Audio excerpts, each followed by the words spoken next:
statement. I now give the floor to the representative of France. Merci, Monsieur le Président. Thank you, President.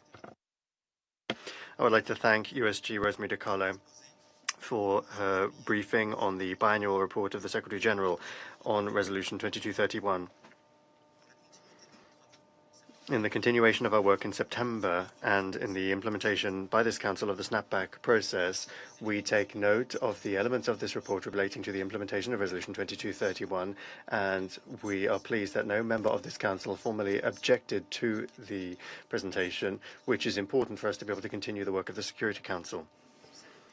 I would also like to commend the participation in this meeting of the European Union, that is the coordinator of the Joint Commission of the Vienna Agreement on the Iranian nuclear file, as well as the representatives of Iran and Germany. Mr. President, I would have two comments to make.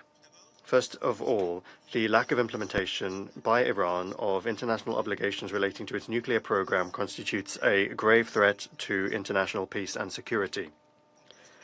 In addition to the increasingly flagrant violations since 2019 by Iran of all of the limitations that can guarantee that its nuclear program is pursuing peaceful purposes, Iran has dramatically limited the IAEA's access to the nuclear facilities on its territory.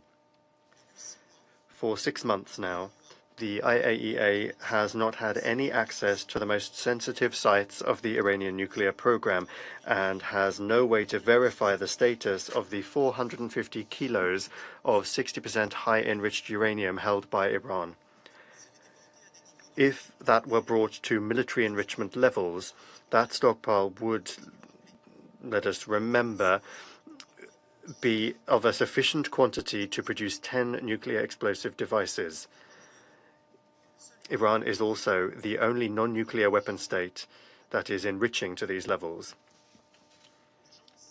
The agency, therefore, says today that it does not have continuity of knowledge over key aspects of the Iranian nuclear program, and thus that it is no longer able to guarantee its peaceful nature.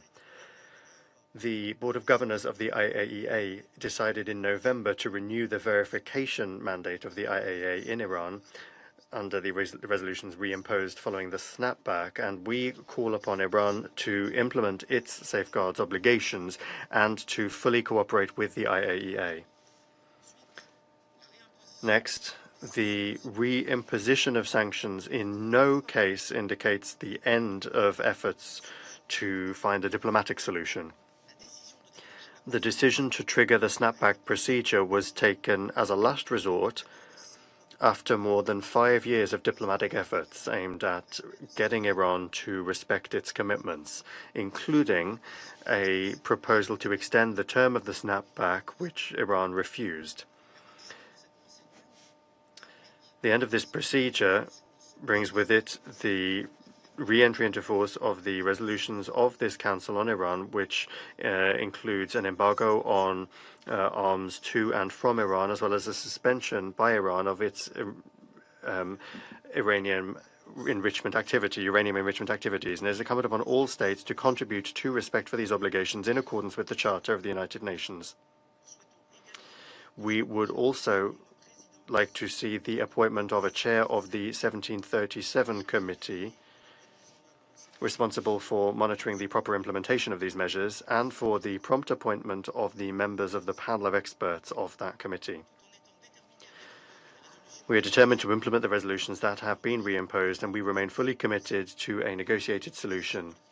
France's position, and the position of its partners in the E3, has been constant for more than 20 years.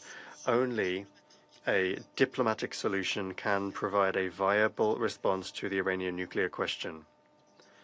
We therefore continue to call upon Iran to re-engage in serious negotiations and good faith negotiations in order to conclude a lasting and verifiable agreement that would guarantee to the international community that Iran will never acquire nuclear weapons. Thank you. I thank the representative of France for the statement, and I give the floor to the representative of Greece.